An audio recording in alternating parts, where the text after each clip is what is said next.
Have you ever wondered about the fruits of the Spirit mentioned in the Bible? What are they, and how do they manifest in our lives? Today, we will delve into this profound topic and explore each fruit in detail. The fruits of the Spirit, as described in Galatians 5:22-23, are love, joy, peace, patience, kindness, goodness, faithfulness, gentleness, and self-control. These fruits are not just abstract concepts. They are qualities that should permeate our lives, shaping our actions, decisions, and relationships. Firstly, let's examine love. The Bible often refers to love as the greatest virtue.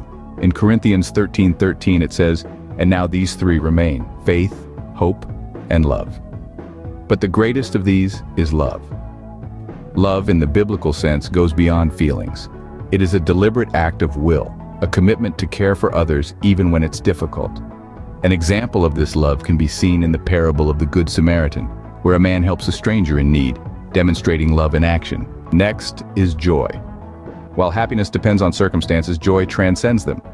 In James 1:2 it says, "Consider it pure joy, my brothers and sisters, whenever you face trials of many kinds."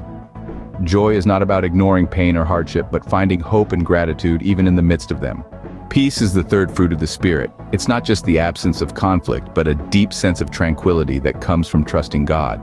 In Philippians 4:7 it says, "And the peace of God, which transcends all understanding, will guard your hearts and your minds in Christ Jesus."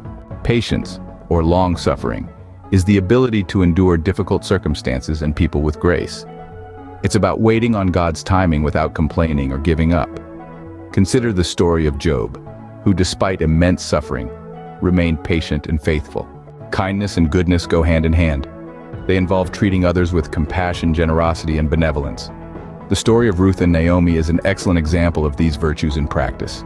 Faithfulness, the next fruit, is about staying true to one's promises and commitments, just as God remains faithful to us. The life of Abraham, who believed God's promises despite seemingly impossible circumstances, exemplifies faithfulness.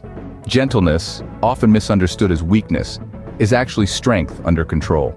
It's about treating others with care and respect, like how Jesus treated the woman caught in adultery.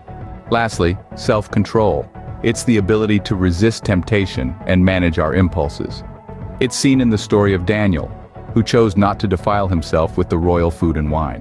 In summary, the fruits of the Spirit, love, joy, peace, patience, kindness, goodness, faithfulness, gentleness, and self-control, are not just virtues to aspire to, but practical qualities to embody in our daily lives.